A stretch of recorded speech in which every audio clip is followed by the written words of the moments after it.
The rain poured over Chicago like a curse the night Isabella Russo's life was sold. She stood in a silk gown that didn't belong to her, surrounded by men in black suits and eyes that saw her as currency. Across the long table sat Luca Moretti, the most feared man in the city, cold, composed, his dark gaze assessing her like she was a deal to be closed. Her father's voice trembled as he signed the papers. The debt will be cleared once the marriage is sealed. Isabella's stomach twisted. Marriage? She was only 22, a college student who dreamed of becoming a teacher, not the wife of a mafia boss. But her father's mistakes had destroyed those dreams long before tonight. Luca rose from his chair, the movement slow and deliberate. His tailored suit was sharp as a blade, his presence filling the room like smoke. When he approached her, she barely breathed.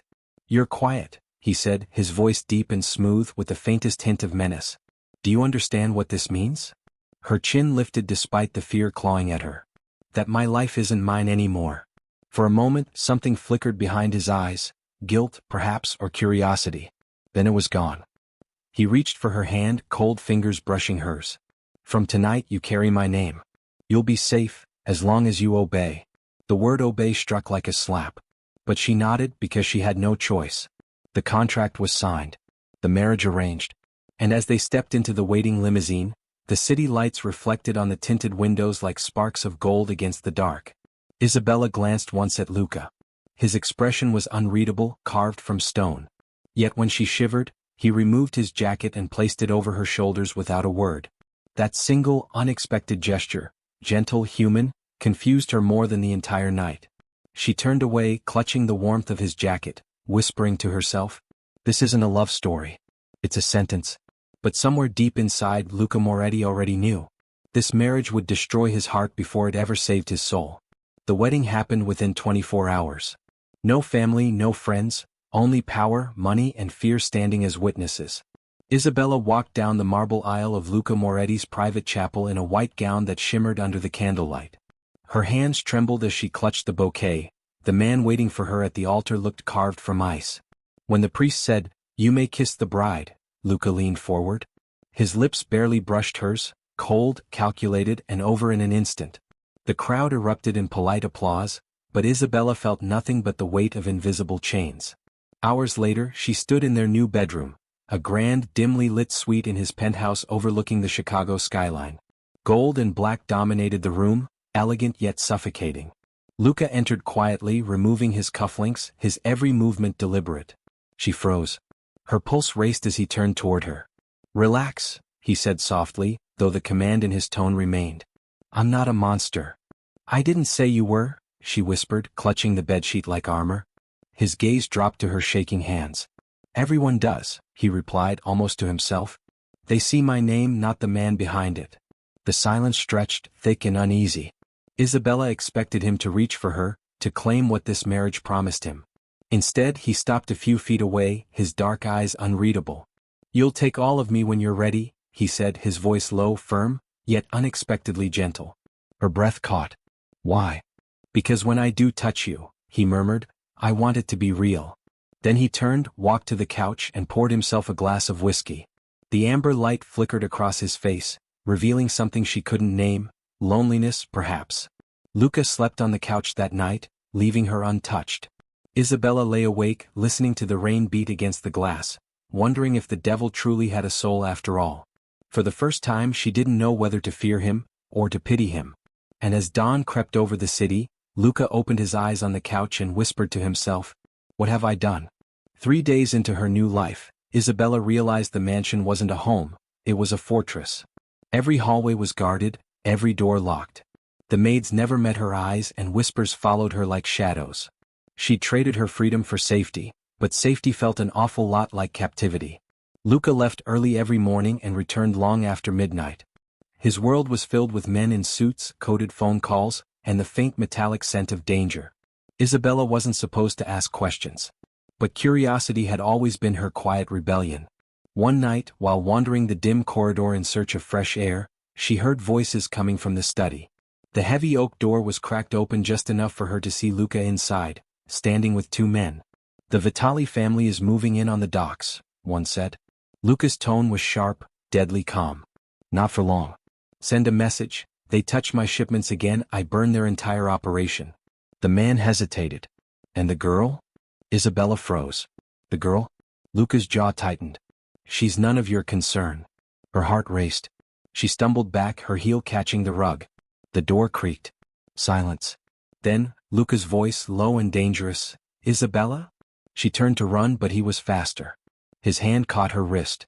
What did you hear? Nothing, she whispered, trembling. I swear. He studied her face for a long, tense moment. Then his grip softened.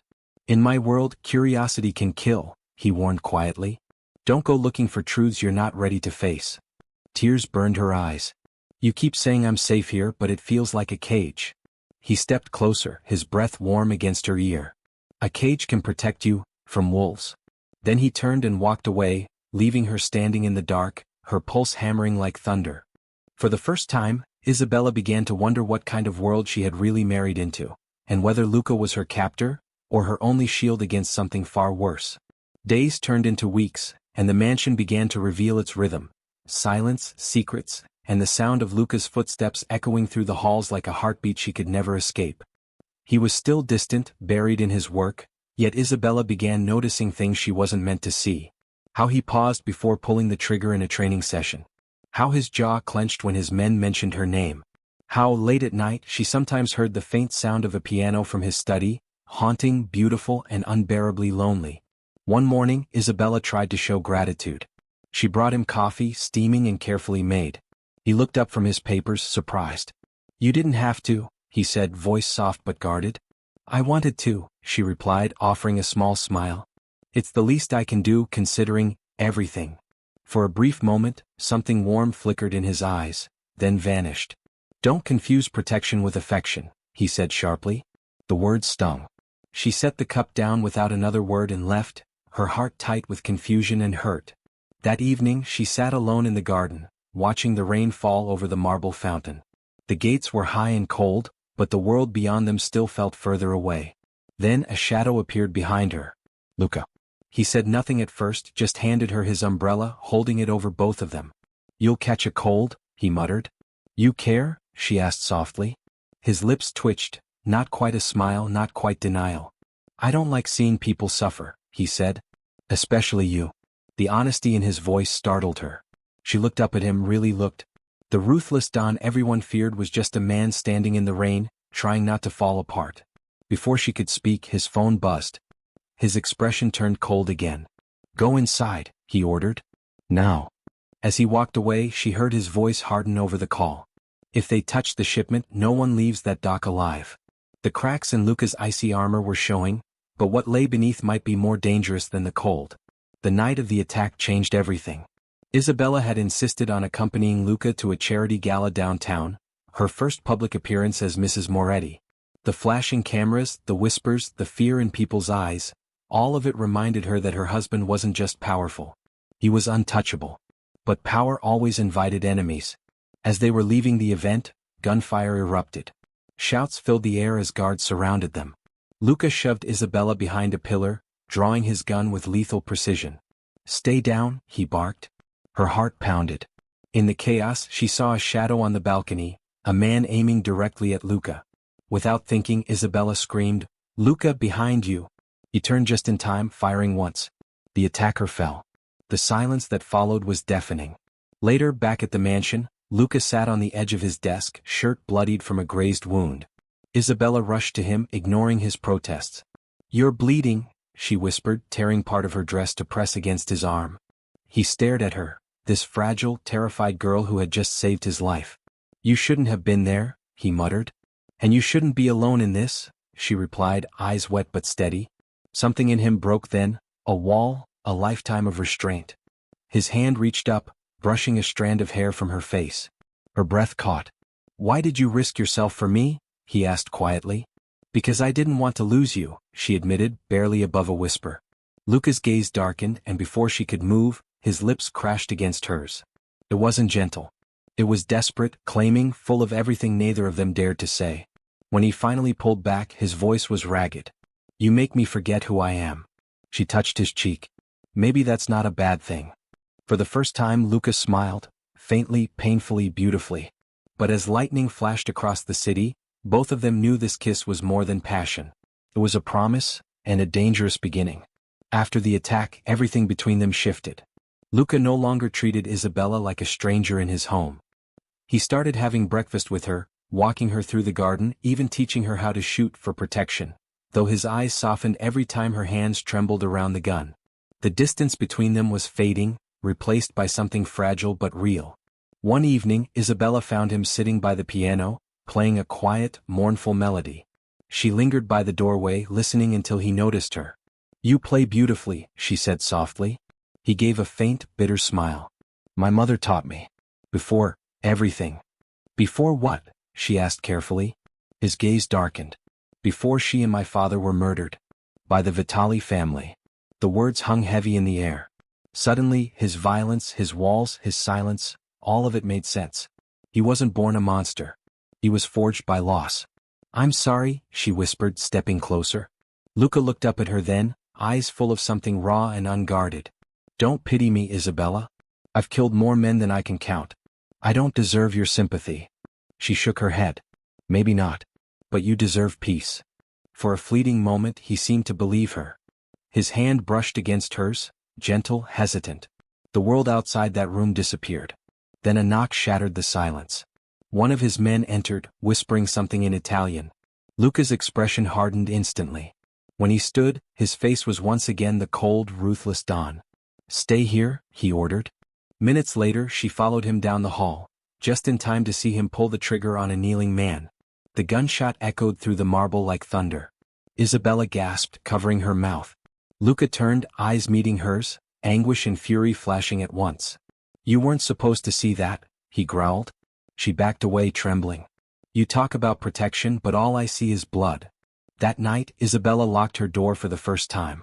And somewhere across the hall, Luca poured himself another drink, staring into the glass and whispering, "I'm losing her, and I can't stop." Isabella didn't speak to Luca for days after witnessing the killing.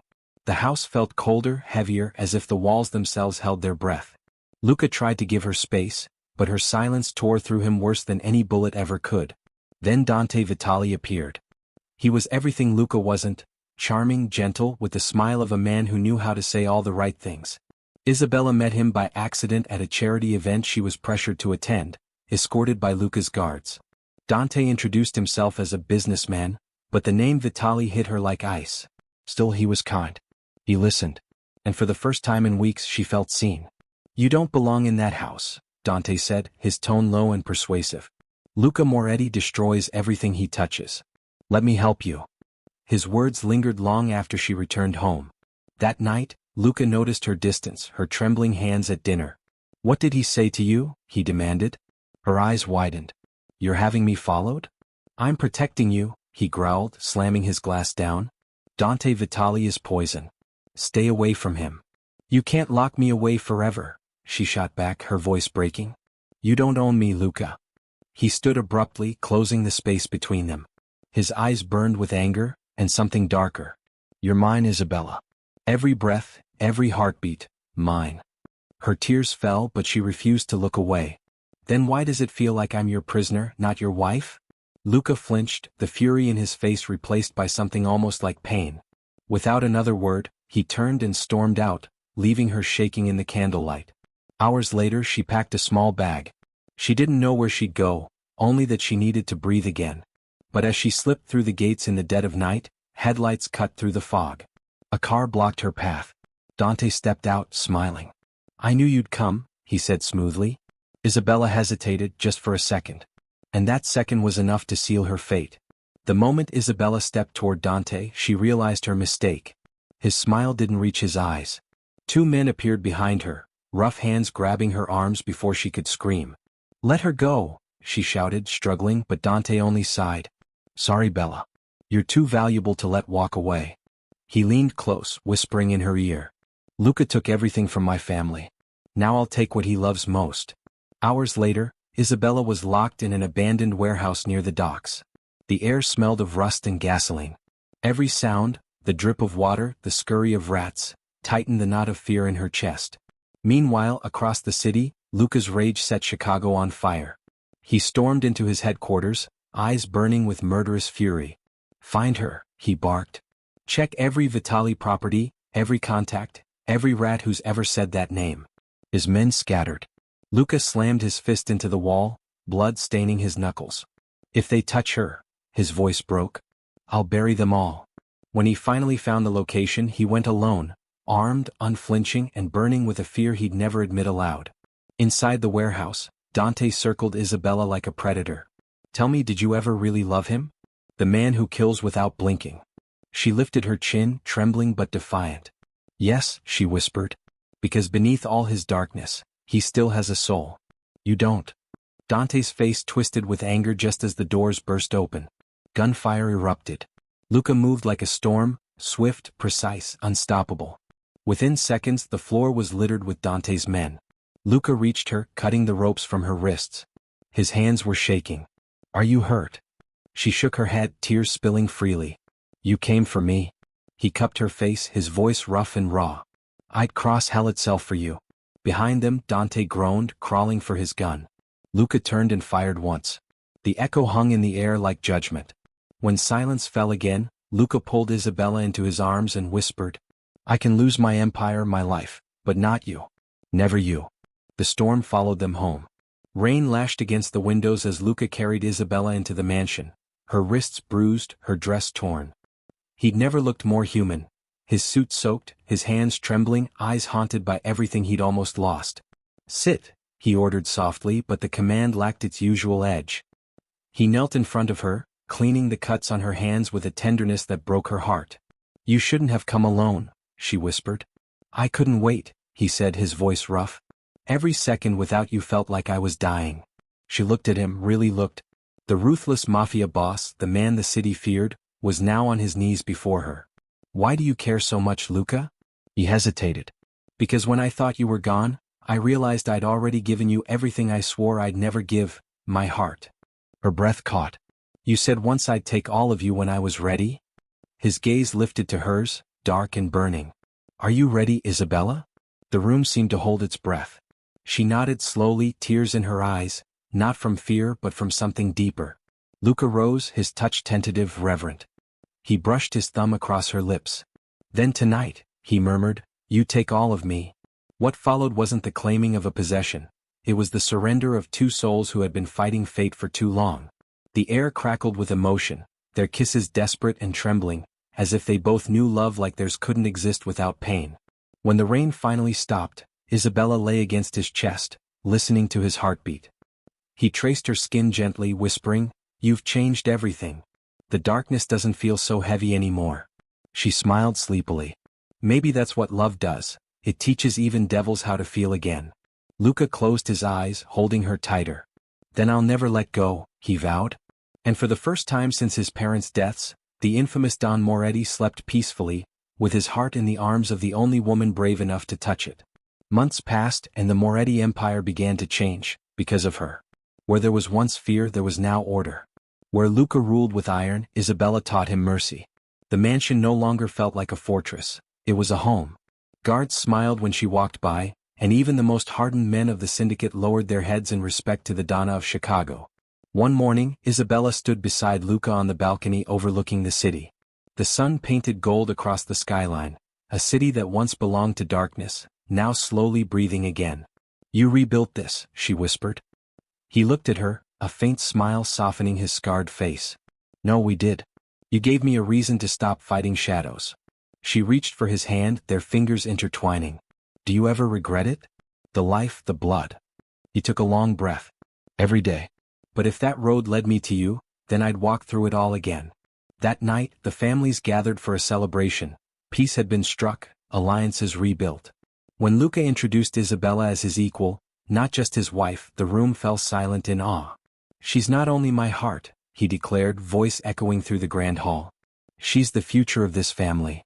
Afterward, in the quiet of their room, Isabella rested her head against his chest. Do you ever think we'll truly be free from this world? Luca brushed his lips over her hair. Power never lets go completely. But together we can tame it. She smiled. Then together it is always. He tilted her chin up, his gaze tender, almost reverent. You didn't just take all of me that night, Isabella. You became my everything. Outside, the wind carried the sounds of Chicago, the city that once bowed to fear now ruled by love. And as the moonlight streamed through the windows, the ruthless Mafia boss held his queen close, knowing the war was over, not because he'd conquered his enemies but because she'd conquered him. Their story began in chains. But it ended with a crown.